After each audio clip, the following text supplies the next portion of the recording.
This happened to me 7 years ago. I'm 20 now. My parents were away from home for a family emergency. I'm the only child, and whenever my parents left, and I stayed at home, I usually didn't get scared. It was the third night by myself. I was playing video games and eating junk food, and then I just heard a knock on the door. I was wondering who could be knocking on someone's door at a late time like this. I could see the man peeping through the small glass window surrounding the door. I could hear yelling. He was saying, "I'm really hurt, please let me come in." I asked him what was wrong, and he said that he'd broken his foot. This seemed kind of weird to me. I asked him how he broke his foot, and he told me he was taking a walk around the neighborhood, and he'd tripped over and landed on his foot in a funny way.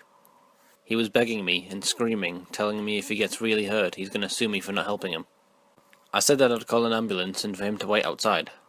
After I said that, he said, "If you don't let me in, I'll slit your throat and cut all your body parts in half."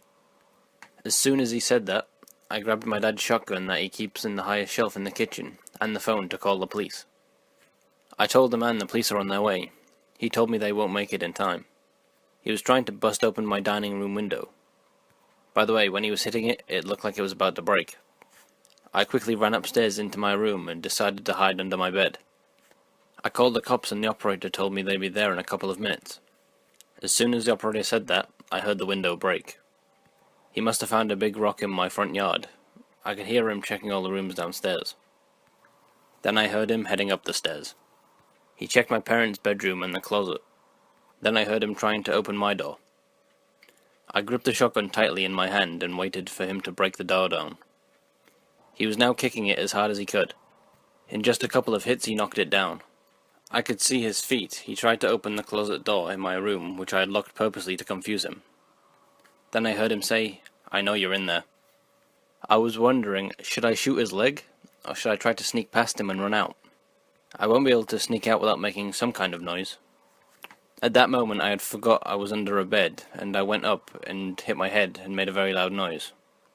The man quickly turned around. He said, "Oh, you trying to be a smartass with me, huh?" Then I heard sirens as soon as he said that. He said, "Oh fuck, you got lucky this time, but you won't be the next." He tried to run quickly out of my room, but I grabbed his right foot, making him fall very hard to the ground. I was holding it with all of my might. I heard the police running up the stairs, and they got hold of the man. I came out with my shotgun, and the police were pointing their guns at me now. I quickly explained what happened, and the police understood. Apparently, they found the man's van parked in front of my house. He had very sharp knives, duct tape, a camera, and rope. I couldn't have imagined what he would have done to me if I hadn't thought to lock the closet door. The police called my parents and told them what happened. They came home 3 days earlier, and my mum hugged me very tightly, and so did my dad. My mum had told me the man had been sentenced to 15 years with a chance of getting parole. We moved from that house a month later, and I had lots of nightmares about it. It took me a long time to get back to normal. I never stayed at night alone until I moved out of my parents' house. And I have 3 guns in my house just to be extra safe, in case anything like this ever happens again.